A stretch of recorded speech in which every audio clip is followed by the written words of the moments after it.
What is up, guys? Welcome to another Holy Roman Empire build order guide. This build was inspired by FitzyHere after a game I played against him where as soon as he hit age 3, poof, all the relics had vanished from the map. Wait, he literally took all of the relics.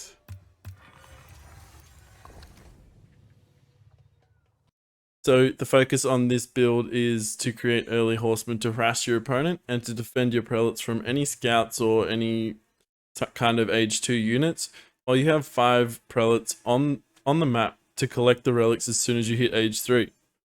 FitzyHere is a HRE main and a fellow content creator and streams quite often on Twitch, so if you are a HRE main yourself, I recommend checking him out. I'll leave links to his YouTube and Twitch in the description of this video.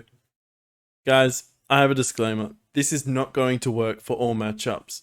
Whenever you're executing a build order that I provide you, you need to consider what matchups this will work for, and the most important thing, scout your opponent. If you're versing a civ that is known for fast castling and you don't scout, you could be in for a nasty surprise when he hits you with a fast age 2 timing push. I've done some of the work here for you. I've created a list of civs that this strategy will most likely work on, but they might deviate from your expectations and go super aggressive in age 2, so scout and adapt accordingly. Number 1 is Rus. They are known for their fast castle horse archer build, so you need to scout, make sure they are executing that. If they are, then you can kind of execute this build and use the horsemen to kind of fend off the scouts from killing any of your prelates that are trying to collect the relics. So the second one is HRE. In a HRE mirror, this is actually a great strat. You can actually deny your opponent from gathering gold, which is going to delay their age up quite significantly, which just means you're going to have more time to collect all the relics on the map. Third is China. So China, known for being greedy, quite often trying to get to age 3 as soon as possible, especially against someone like HRE. But again, just make sure you're scouting, knowing what they're up to, and adapting accordingly. Number 4, Delhi. So again, this is going to be very dependent on the playstyle of your opponent. Just scout, see what they're up to, and then adapt accordingly. This goes for Abbasid as well. Most of the time they're going to go for a double TC build, which in most cases will give you enough time, assuming that they're not making age 2 units. But generally, the fast castle will work well against anyone that's going for a double TC opening. Okay, these are the civs that it will not work against. I recommend just basically steering clear of this if you are up against these civs. So the French, just because they're likely going to have early knights and you're going to need to defend your gold mine. Number 2 is English. Spamming longbow across the map, need to do something about that. So the horseman can help with that, but you may need to consider staying in age 2 a little bit longer and kind of adapting there. And then the third one is the Mongols. So again, this one is basically they can do a bunch of things. So you just need to scout what they're doing. Most likely they're going to be tower rushing you depending on your elo, but yeah, just adapt according to what you see they're doing. I've created a written version of this guide, which you can access in my Discord. I will leave a link in the description for you to check that out. If you enjoy the content, please consider subscribing to help support the channel, and I can continue creating guides in the future as well. Due to popular request, I will be creating water guides in the future, so if that interests you, I recommend hitting that subscribe button so you don't miss out on those. Without further ado, let's get into the build. Okay, so first thing, cure prelate. Then we're going 4 vills on food and then 2 vills out to gold. One of these guys are going to build a house along the way. And after the prelate is made, you're going to make a second scout. That many. And then with our scout, our first scout, he's going to get out to the opponent's side of the map here. And the reason why I'm making 2 scouts in this build is because we're not planning on going for professional scouts. This build is going to be focused on getting our early horsemen. And professional scouts is going to delay the timings of castle if we do that. So I like to go out onto the middle of the map with our first 2 scouts. Basically right up the middle. And then they're going to do a loop back around the outside to collect sheep there. If you see your opponent's scout running past you at this stage, I like to go around the back of his base because it's likely that he hasn't been around there. And you can steal sheep right under his nose, basically. So our first vill that's created here is going on to gold, and then we're going to send all of our new vills to food.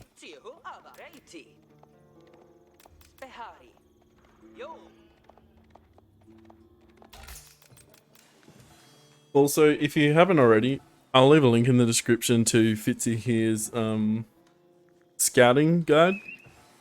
Basically, it's just going to show you the most efficient routes to take on each of the given maps. I think the only map that he said was kind of random was Dry Arabia, from his experience. Just because it's like so open and it's not likely that sheep are going to spawn in one location over another. So I like to go up the middle and then loop back around on the outside. Sometimes you'll get a lot, sometimes you get a bit less, but that is generally the option I like to go for here. So our gold mine is spawned really poorly here. Very far from our wood line, so we're going to have to make do with this. In this particular build, I like to put it on the gold mine and the food at your base. Just because it helps you get up to castle quicker. So we're coming back just in time. So we went up the middle, came back around the outside, and we've come back with sheep just in time. Now with our gold vills, we are going to build our landmark. And then we are going to take all but 5 vills off of food. I'm just going to put my next one on food here. Make up for that.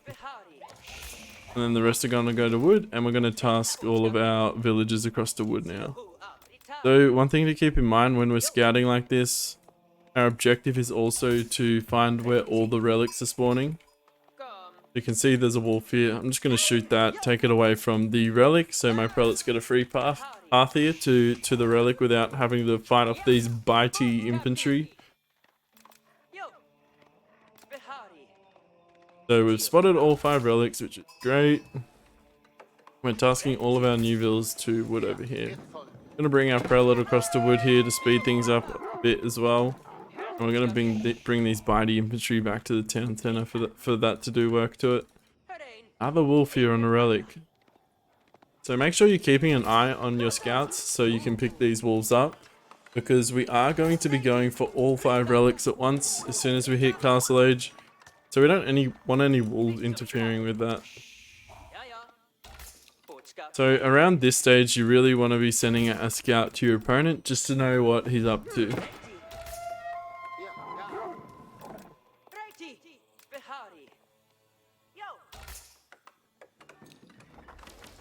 Okay, so once you have around 8 vills on wood here, you can start bringing some new ones to food.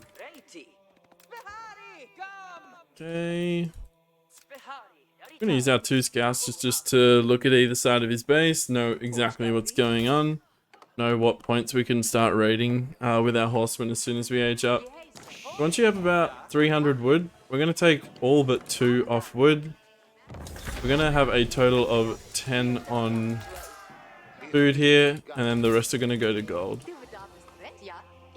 So we're going to build a stable here.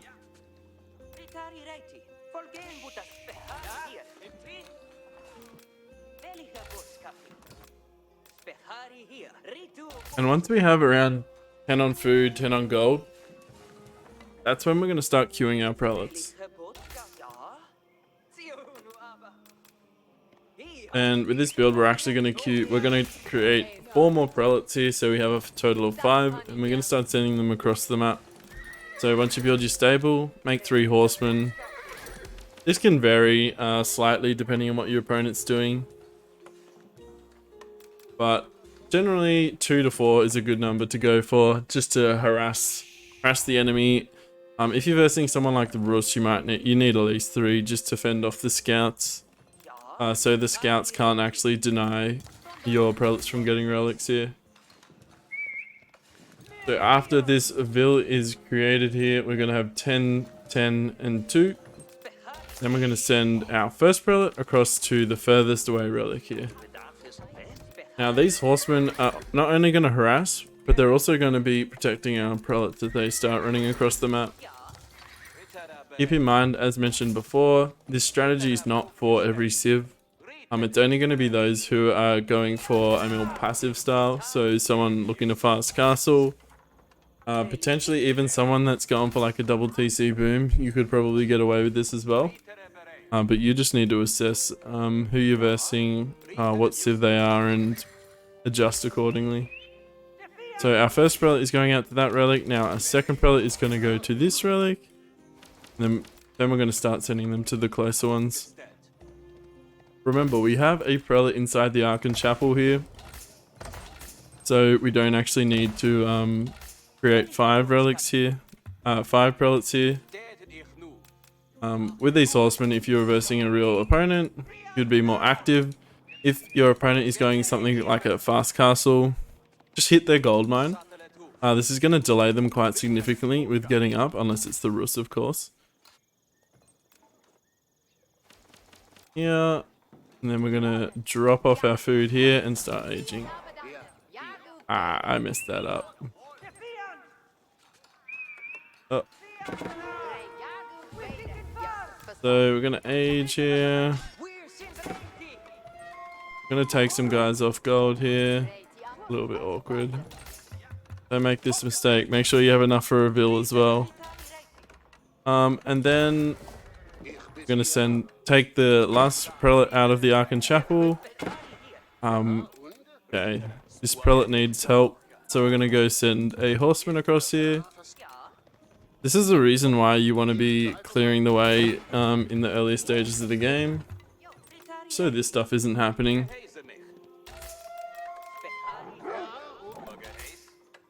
So once you start aging as well, make sure you're taking some guys off gold here, putting them on food and wood. I recommend setting a hotkey as well to cycle through your religious units. Just take a look in the settings and there should be a hotkey that you can set for it. I have mine set to B, so I can do this, cycle through them all. So I'm going to do that and then shift click them back on the minimap so they start heading towards the base here. There you have it. And that is how you secure the 5 relics early. Now, obviously at this stage of the game, you are going to be running out of food. So you need to assess based on the kind of situation you're in. Are you going to be able to go out on hunts? If you can, do that. If not, you might have to settle for berries until you get some lancers out in the field. But I recommend going with lancers to open with. Keep in mind, as soon as you start getting these relics back in, take all your vills off gold here. The body infantry, the goddamn body infantry. And then from this point of the game, it's kind of up to you where you go from here. It depends on what your opponent's doing. If you see the kind of mass pikes or whatever it is, anything that counters your horsemen or your lancers, I should say, start building barracks, fix your macro a bit, put more on wood in case you need to build more infantry buildings. And as you can see here, we've got enough wood right now to kind of build another monastery in which we can put the excess relics in. And that's the build. Sometimes you can fast Imperial, sometimes you'll just need to fully commit to Age 3 and fight that out. But once you kind of bring all these relics back, start sending them back out on the map to get sacred sites. And also use your excess prelates here to empower your vills that aren't actually on an empowered spot for resources. So I would put this prelate here and this prelate here so that we can start inspiring wood villagers and also our berry gatherers, or you could bring them out here to inspire your deers. Put down a market. If you're unsure on some of the options that you can kind of run through from this stage of the game, you can take a look at my other HRE guides. They kind of talk through the options you have in terms of like a fast Imperial or playing some Age 3, sorry. But I'll quickly run over it right now. So basically, your options are most likely you're gonna spam a few lances, and then if your opponent is like making, I don't know, like a bunch of say crossbows and pikes or something like that, you just need to transition into like infantry and siege of your own. So I would go like a mix of men-at-arms and Landsknecht. Sorry if that's not correctly pronounced, but that's as good as I got for you. And then just add in mangonels and go from there. I recommend putting a market down early so you can start trading. Sorry. So you can put down like siege workshops and more barracks and blacksmiths and things like that. And then the world is your oyster, my friends. You've got a crazy gold eco. You've denied your opponent relics for themselves. And you can kind of just go from here and do whatever it is that you, whatever it is that tickles your fancy. Hopefully you enjoyed this build order, guys, and I will catch you all in the next one. Thanks, guys.